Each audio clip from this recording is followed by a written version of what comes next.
है कि गुरुदेव जी घर में लड़ाई झगड़ा बहुत होता है, इसके लिए क्या करना चाहिए। और कई आश्रमों में देखा जाता है कि साधुओं में लड़ाई झगड़ा होता है, कई गृहस्थों के घरों में सास बहू में लड़ाई झगड़ा होता है, कितने गृहस्थों के यहाँ भाई भाई में, पिता पुत्र में लड़ाई झगड़ा होता है, पड़ोसी से लड़ाई झगड़ा होता है।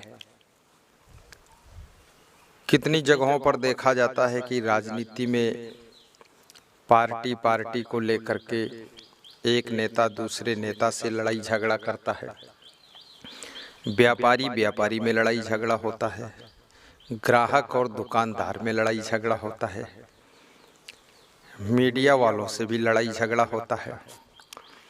और कितनी जगहों पर ऐसा भी देखा गया है कि गुरु भाई भी लड़ाई झगड़ा करते हैं, सास और बहू ये दोनों भिड़ जाती है। तो ये लड़ाई झगड़ा है कहाँ नहीं, सभी जगह लड़ाई झगड़ा है।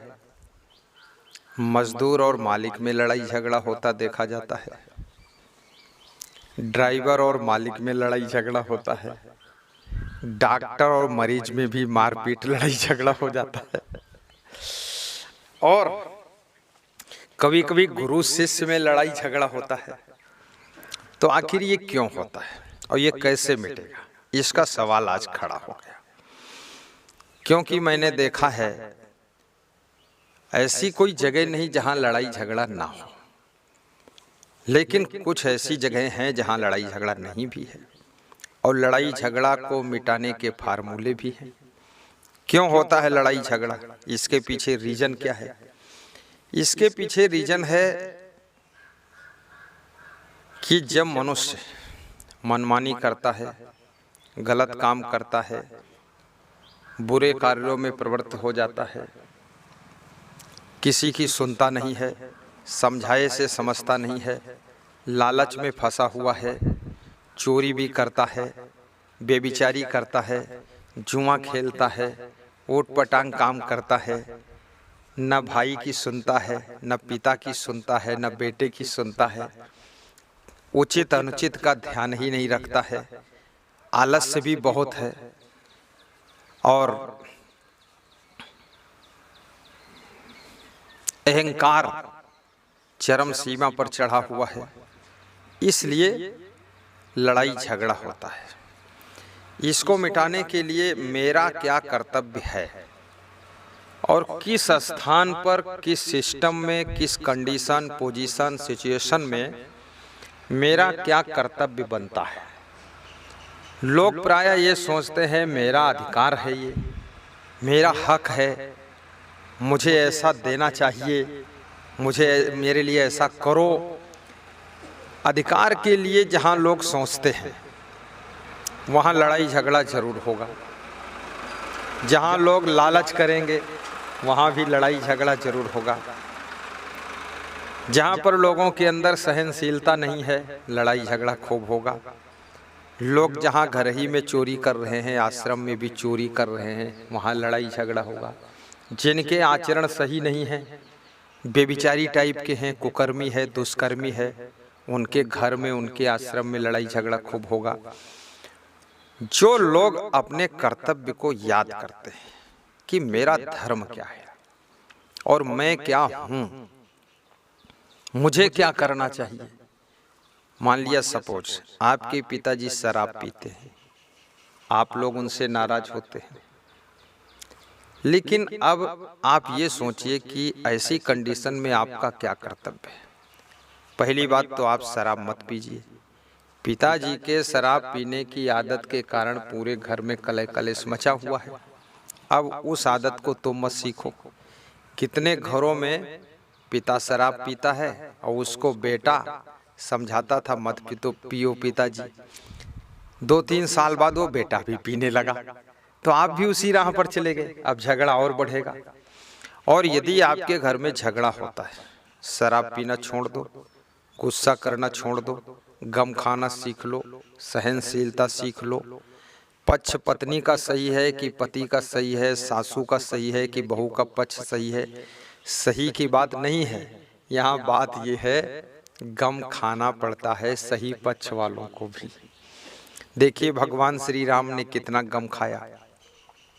जब सोने के मृग को सीता जी ने देखा तो सीता जी ने कहा कि हे राम, इस सोने के मृग को आप लेकर के आओ। तो राम जी ने कुछ तर्क नहीं किया, हालांकि वो जानते थे सोने का मृग नहीं हो सकता है, हड्डी मांस के पुतले का ही मृग होता है, ये मायावी मृग है। लेकिन सीता जी से उन्होंने तर्क नहीं किया। लक्ष्मण ने तर्क किया कि मेरे अग्रज भ्राता, इसमें कुछ हमें मायावी चाल दिख रही है, कुछ हमें गड़बड़ दिखाई दे रहा है, इसलिए थोड़ा विचार कर लिया जाए। तो सीता जी ने कहा तुम हर काम में अड़ंगा डालते हो। राम जी बोले हम सोने के मृग को ले आते हैं। लक्ष्मण ने कहा मैं साथ में चलता हूँ। राम ने कहा तुम यहाँ सीता की रक्षा करो, अन्यथा हम तुम दोनों चले जाएंगे, सीता अकेली रह जाएंगी तो शूर्पणखा आएगी तो सीता जी को खा जाएगी, मार डालेगी, इसलिए तुम इनकी रक्षा करो। राम चले गए। उस मायावी मृग को उन्होंने बाण मारा। वो मृग हा लक्ष्मण की आवाज करता है। उस ध्वनि को सुनकर के सीता जी सोचती हैं कि मेरे राम संकट में हैं। तो उन्होंने लक्ष्मण से कहा तुम जाओ राम की रक्षा करो। लक्ष्मण ने कहा कि राम ने कहा कि सीता की रक्षा करो। अब असमंजस में पड़ गए लक्ष्मण। तो सीता जी नाराज होने लगी कि मैं जो कहती हूँ वो तुम करो, राम यदि नहीं रह जाएंगे तो मेरे जिंदा रहने से क्या फायदा। तो लक्ष्मण जी ने एक लक्ष्मण रेखा खींच दी और कहा कि आप जो है इसके अंदर ही रहना, बाहर मत निकलना जब तक हम नहीं आएंगे। लक्ष्मण का जाना हुआ, पीछे से रावण का साधु भेष में आना हुआ। देखिए साधु भेष में रावण आया है। यहाँ पर भी सीखना चाहिए कि साधु भेष में हर व्यक्ति साधु नहीं होता है, साधु भेष में हर व्यक्ति महात्मा नहीं होता है। दाढ़ी बढ़ाने वाला, जटा रखने वाला, मुंडन कराने वाला, बहुत पगड़ी अच्छी बांधने वाला, चमकीले कपड़े पहनने वाला, गले में खूब माला डालने वाला और तिलक लगा करके खूब माथा पोतने वाला, ये हर व्यक्ति साधु नहीं होता है। लाल पीले कपड़े पहन करके, काले कपड़े पहन करके, एक अद्भुत वेशभूषा बना करके व्हाइट कपड़े पहनने वाला, ये साधु नहीं होता है। कपड़ा कोई पहन सकता है, लेकिन कपड़ा बदलना आसान है, लफड़ा बदलना कठिन है।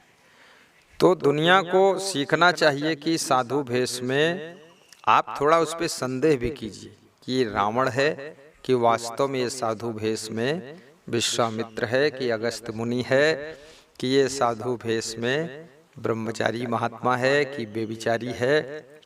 इसलिए पहले परखो, जांचो, उसके बाद उससे जुड़ो।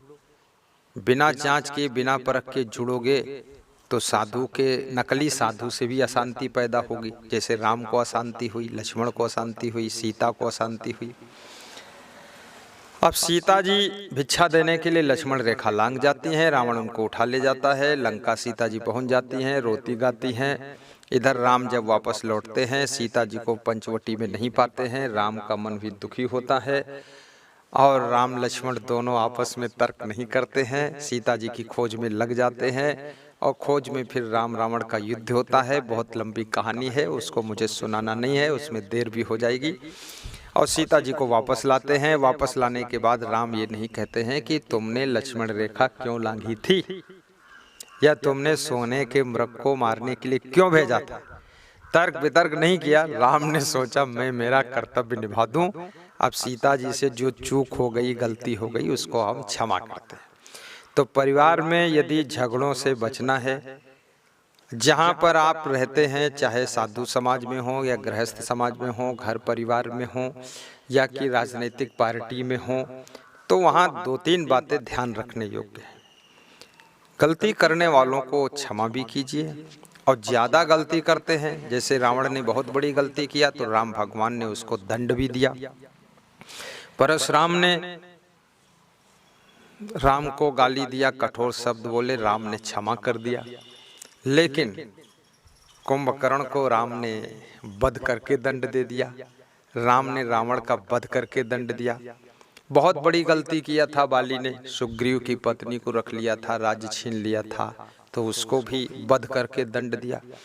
तो कब किसको कितना कहाँ दंड देना है, कब कहाँ क्षमा करना है, कब कहाँ गम खा लेना है, कब किसके साथ झुक जाना है, कब किसके साथ चुप हो जाना है, ये सब हमको विवेक रखना चाहिए। कभी आपकी पत्नी गलती करती है, कितनी स्त्रियां हैं तो वे फिजूल खर्ची बहुत करती हैं, जिसके कारण पति पत्नी में झगड़ा होता है। कितनी स्त्रियां रोज रोज नई नई साड़ी पहनना चाहती, 365 दिन में 365 कलर की साड़ी पहन। कितनी लेडीज तो ऐसी है जो कि हर घंटे में साड़ी बदलना चाहती है। पति की चाहे पीठ बिक जाए पर उनकी साड़ी नहीं होनी चाहिए। और कितने पुरुष लोग ऐसे हैं, हीरो बने रहते हैं कि न जाने कितनी ड्रेस बदलते हैं और न जाने क्या क्या फिजूल खर्ची करते हैं, पान तमाकू डली सब सुपारी खाते रहते हैं। उसके कारण भी घरों में झगड़ा होता है। तो आप घर के झगड़ा से बचना चाहते हैं तो नशा व्यसन छोड़ दीजिए। आपकी वाइफ कहती है आप दारू मत पियो, तो क्या फर्क पड़ता है, मत पीजिए। क्योंकि बचपन में 20 साल 22 साल की उम्र तक तुमने नहीं पिया तो क्या फर्क पड़ा। अभी बीमार हो जाओ, हॉस्पिटल में 6 महीने भर्ती रहो, टांग टूट जाए, दारू तो दारू बीड़ी पीने को नहीं मिलेगी, तो आप कैसे मन को रोक लोगे। अभी आपको गलती हो जाए, जेल में चले जाओ, वहाँ 10 साल रहो, वहाँ दारू नहीं मिलेगी, तब कैसे आप अपने मन को रोकोगे। तो जेल में आप परवश होकर के मन को रोकोगे, हॉस्पिटल में परवश होकर मन को रोकोगे, तो आप कृपया अपने घर में सुबह होकर के मन को रोक लीजिए, दारू छोड़ दीजिए, घर का कलेश मिट जाएगा। व्यभिचार मत कीजिए। जब पत्नी को संदेह होता मेरा पति कोई दूसरी औरत के साथ संबंध रखता है, तब उसको दुख होता है और फिर उसके कारण उसे गुस्सा आती है और तुम्हारे से प्रेम उसका घट जाता है, फिर लड़ाई शुरू होती है। तो कृपया दूसरे की स्त्री से या दूसरे के पुरुष से संबंध मत रखिए। भाई आपने शादी किया, शादी का मतलब है विश्वास, तो विश्वास का मतलब है धोखा मत दीजिए। और धोखा न देने का मतलब है कि जिसको पति माना है पति जैसा व्यवहार उसी के साथ कीजिए, जिसको पत्नी माना पत्नी जैसा व्यवहार उसी के साथ कीजिए। बाकी जो स्त्रियां हैं, बाकी जो पुरुष हैं, उनके साथ में पवित्र मन रखिए। आपके घर में लड़ाई झगड़ा बंद होगा। आलस्य मत कीजिए, काम भी कीजिए। काम नहीं करोगे घर में गरीबी आ जाएगी, गरीबी आ जाएगी समस्या खड़ी हो जाएगी, फिर निर्वाह की समस्या खड़ी होगी, आवश्यक सामान की आपूर्ति नहीं हो पाएगी, तो घर में फिर लड़ाई झगड़ा शुरू होगा। इसलिए मेहनत भी करना चाहिए। और मेहनत ना करने से शरीर बीमार भी हो जाता है, क्योंकि शरीर परिश्रम चाहता है। संतोष भी रखना चाहिए। कितने घरों में छोटी छोटी बातों को लेकर झगड़ा होता है कि उसने दूध ज़्यादा पी लिया, उसने घी ज़्यादा खा लिया, हमको दूध नहीं मिला, हमको अच्छा बिछौना नहीं मिला, उसको अच्छा कमरा मिल गया, हमको। धीरे धीरे सबको मिल जाएगा। संतोष रखिए, गम खाइए, सबकी व्यवस्था हो जाएगी। और एकता संगठन में रहिए और डट के मेहनत करिए। अपने घर में किसी को जो ज़्यादा बुद्धिमान है, ज़्यादा डायरेक्शन देता है, अच्छे डिसीजन लेता है, उसको डायरेक्टर मान लीजिए, मार्गदर्शक मान लीजिए, उसको मास्टरमाइंड चुन लीजिए, अपने घर का मुखिया मान लीजिए, आश्रम का मुखिया मान लीजिए, उसकी बात को मानिए। वो कह दे सब लोग चुप रहो तो चुप रहिए, वो कहे शांत रहो शांत रहिए, वो कहे कि बस आज ये काम होना तो उस काम में जुट जाइए। क्योंकि बिना स्टीयरिंग के गाड़ी भी नहीं चलती है। तो आप घर में किसी को स्टीयरिंग नहीं बनाओगे तो गाड़ी नहीं चलेगी। कभी कभी ऐसा होता है लोग आपके साथ में गलत व्यवहार करते हैं, आपको ठग लेते हैं और आपको गुमराह कर देते हैं, आपसे झूठ बोल करके लब्बो झब्बो करके पैसा ले लेते हैं। बाद को तुमको उससे दुख होता है, फिर उससे लड़ाई झगड़ा हो सकता है। इसलिए किसी को ठगो मत, तो क्यों आपसे कोई लड़ाई झगड़ा करेगा। कितने पत्रकारों से देखा गया कि अच्छे अच्छे लोग, समझदार लोगों से झगड़ा हो जाता है, क्योंकि अब पत्रकार ठग लिया, उनको पैसा ले लिया, तो फिर वो दुख रहता है अंदर, तो कभी न कभी वो भड़ास निकल जाती है। इसलिए पत्रकारिता करो पर लोभ लालच में मत करो। पत्रकार कहते हैं संवाददाता कि मैं सच छापता हूँ, सच बताता हूँ, मेरा चैनल सत्य को खोल देता है। लेकिन जहाँ लोभ आ जाएगा वहाँ सत्य कहाँ खुलेगा। जहाँ आपको लालच आ जाएगा, पैसा लेना शुरू कर दोगे जनता से, तो आप सही समाचार दे ही नहीं सकते हो। आप बनावटी, मिलावटी, सजावटी समाचार भेजोगे। इसलिए पत्रकार को भी लालच छोड़ना चाहिए। कई बार देखा जाता है नेताओं से और जनता से खूब झगड़ा होता, मारपीट होती है, चप्पल जूते फेंक देते उनके ऊपर। क्यों फेंक देते हैं? प्रधानमंत्री के ऊपर चप्पल जूता फेंक देते लोग अपनी गुस्सा को जताते हैं। क्योंकि जब वोट मांगने आए थे, घोषणा पत्र में कहा था कर्जा माफ कर दूंगा, ये सड़क बना दूंगा, वो पुल बना दूंगा, यहाँ स्कूल बना दूंगा, सबके ये कर दूंगा, वो कर दूंगा, और जीत गए तो 4 साल तक लौट कर नहीं आए। अपना घर तो बना लिया, अपना बैंक बैलेंस बना लिया। 2 बीघे जमीन थी जब चुनाव लड़े थे, आज उनके पास में 2500 बीघे जमीन है। ये कहाँ से आ गया? आखिर ये जनता का पैसा आपने नहीं लूटा है, आखिर ये आपने जो है शासन प्रशासन का पैसा नहीं खाया है, तो इतना ये आया कहाँ से? अच्छा चलो तुमने बना लिया, ठीक है, लेकिन आपको काम भी कुछ करना चाहिए। और जनता फिर आपसे नाराज होगी तो आपके मुर्दाबाद के नारे लगाएगी, आपका वो पुतला बना करके फूंकेगी, और आपको पा जाएंगे लोग तो मारेंगे भी, लड़ाई झगड़ा होगा। तो इस लड़ाई झगड़ा का मेन कारण है गलत काम करना। आप गलत काम करोगे, लड़ाई झगड़ा बंद नहीं होगा।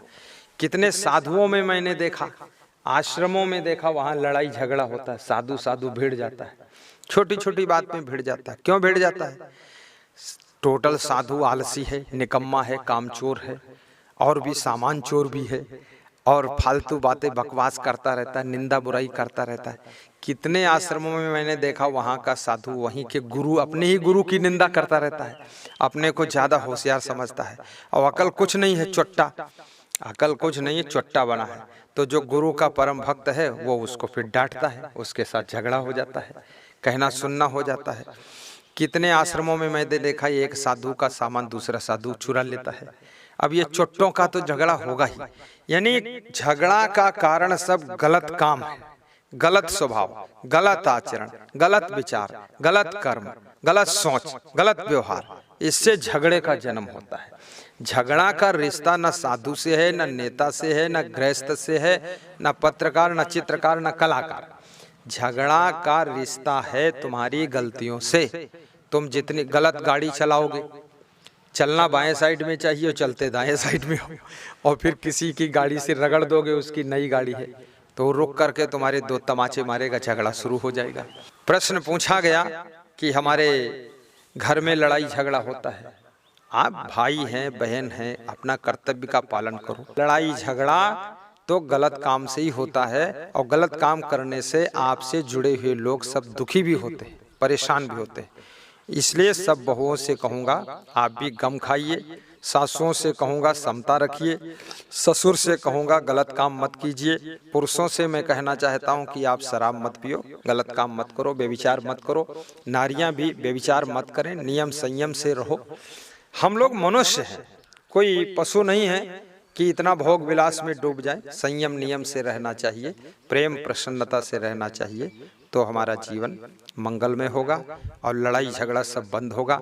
अच्छे संत बनो, अच्छी क्वालिटी के शिष्य बनो, अच्छी क्वालिटी के गुरु बनो।